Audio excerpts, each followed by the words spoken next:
Hi friends, share বাজার রহস্য চ্যানেলে আপনাদের স্বাগত। আশা করি আপনারা ভালো আছেন এবং সুস্থ আছেন।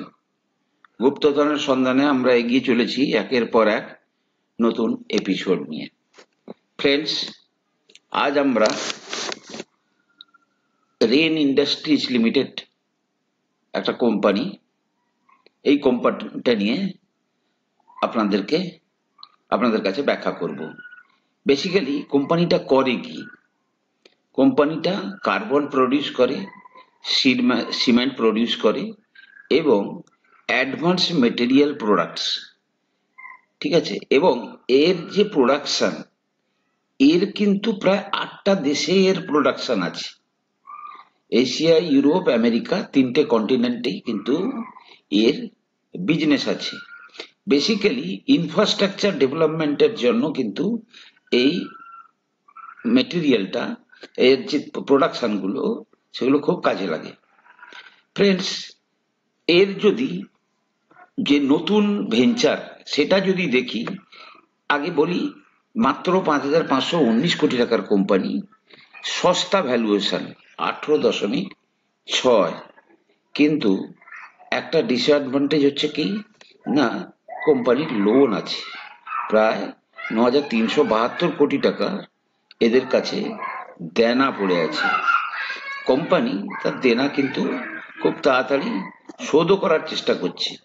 আবার আমি যদি ব্যালেন্স শিটে যাই, ব্যালেন্স শিটে যদি দেখি রিজার্ভ আছে, এই যে লোনটা 9,372 কোটি টাকা, তার এগেনস্টে রিজার্ভ আছে প্রায় 8,454 কোটি টাকা। সুতরাং আজকে এক চান্সে চাইলে কোম্পানি কিন্তু তার সমূহ লোন শোধ করতে পারে।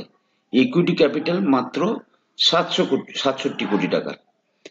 এই কোম্পানির সবচেয়ে বড় যেটা আমাকে অ্যাট্রাক্ট করেছে সেটা হচ্ছে যে এরা এমনই একটা সাইডে ওদের বিজনেসটা বাড়াতে চাইছে যেটা কিন্তু আগামী দিনে খুব কাজে লাগবে। সেটা মানে যেটা হচ্ছে বিজনেস খুব লুক্রেটিভ। সেটা হচ্ছে কি না, company is focusing on research and development of synthetic graphite anode materials for lithium ion batteries. এই লিথিয়াম আয়ন ব্যাটারিজ কিন্তু একটা মূল অ্যাট্রাকশন স্থল। এই যত ইলেকট্রিক ভেহিকেলের জন্য কিন্তু এই লিথিয়াম আয়ন ব্যাটারি প্রচন্ড দরকার। বর্তমান যা ডিমান্ড আছে তার ডিমান্ড কিন্তু কয়েক গুণ বেড়ে যাবে।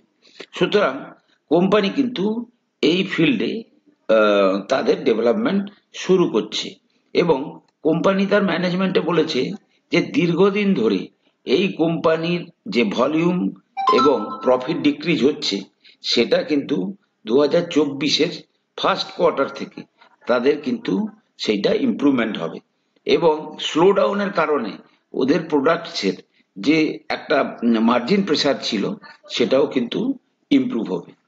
এবারে যদি আমি চলে যাই যে কোম্পানির যদি আমি ইয়ারলি সেলস দেখি, দেখুন ফ্রেন্ডস, গত 7 বছর ধরে কিন্তু কোম্পানিটা কিন্তু তেমন ভাবে ইয়ে দেয়নি। আমি চার্টে গিয়ে যখন দেখাবো 2014 সালে, 18 সালে 14,000 কোটি টাকা সেলস হয়েছিল, ঠিক আছে। তারপরে দেখুন 12,361, 20তে কিন্তু আবার কমেছিল, ঠিক আছে।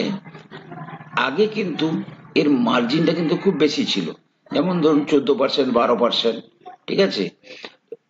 আমরা 2021 সালে দেখবো, 21 সালে 14,527 কোটি টাকার সেলস, মার্জিন 16%, প্রফিট 694 কোটি টাকা, ঠিক আছে। 2022-এ যদি দেখি, মানে সেলস কিন্তু টপ লাইন কিন্তু 50% বেড়ে গেছিল, 21,011 কোটি টাকার কাছাকাছি। প্রফিটও কিন্তু সেইভাবে বেড়েছিল।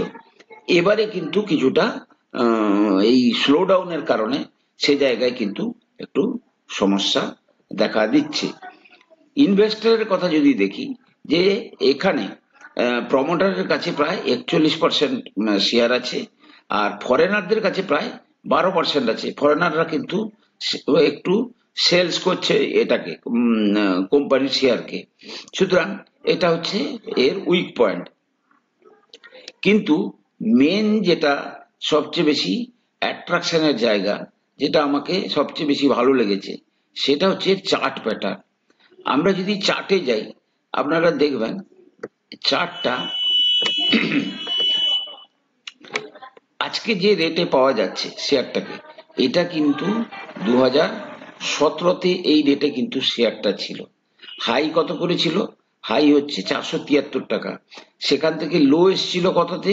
লো এসছিল প্রায় 55 টাকার কাছাকাছি এসছিল। কিন্তু তারপরে এই দেখুন ফ্রেন্ডস, এটা একটা কিন্তু ডব্লিউ প্যাটার্ন তৈরি করার চেষ্টা করছে। আমরা মার্কেটে এই সমস্ত জিনিসকে যদি বিশ্বাস না করি, এই প্যাটার্ন তৈরি হওয়াটাও, তাহলে কিন্তু আমরা মার্কেটে কাজ করতে পারবো না। শতকরা 70% ক্ষেত্রে কিন্তু এই সমস্ত প্যাটার্ন কিন্তু কাজে দেয়। এবং এখানটাতে মানে দীর্ঘদিন ধরে কিন্তু এই রেঞ্জটাতে এই শেয়ারটা কিন্তু মানে ট্রেড করছে। এবার উইকলি যদি আমি চলে যাই, উইকলি টাইম ফ্রেমে যদি একটু অ্যানালাইসিস করার চেষ্টা করি, তাহলে দেখব যে আমরা সাধারণত এই বলিঞ্জার ব্যান্ড যখন স্কুইজ হয়, বলিঞ্জার ব্যান্ড নিয়ে আমি পরে একটা ভিডিও করব, একটা ব্যান্ড রাবারের ব্যান্ডের মতো। এটা যখন স্কুইজড হয়ে যায়, সেটাকে তখন আবার প্রসারিত করে শেয়ার তার যেদিকটা তার মনে হবে যাওয়ার দরকার আছে সেদিকে চলে যায়। আপনারা নিজেরাও কিন্তু কম বেশি স্টাডি করার চেষ্টা করুন।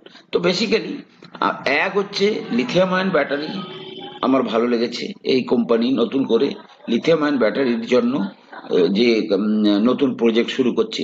দ্বিতীয়ত, শুধুমাত্র এই দেশে এর ইয়ে নেই, ব্যবসা নয়, তিনটে কন্টিনেন্টাল অর্থাৎ এশিয়া, ইউরোপ এবং আমেরিকা, তিনটে কন্টিনেন্টাল জুড়ে এর বিজনেস এবং সেলস কিন্তু বাড়ছে। এরপরে মার্জিন রিলেটেড এফেক্ট কিন্তু যে কোনো মুহূর্তে পরিবর্তন হয়ে যেতে পারে।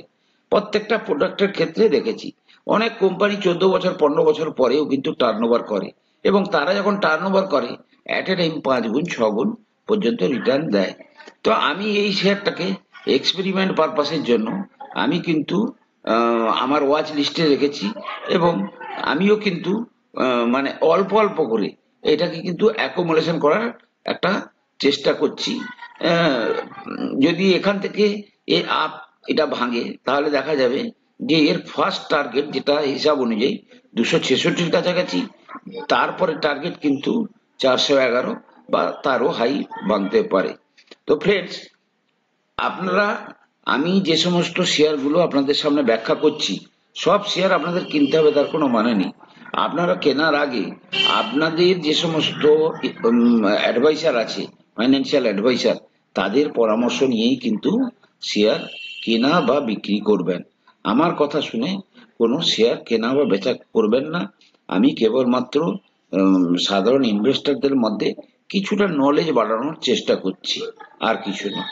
ভালো থাকুন, সুস্থ থাকুন, আবার দেখা হবে পরের এপিসোডে।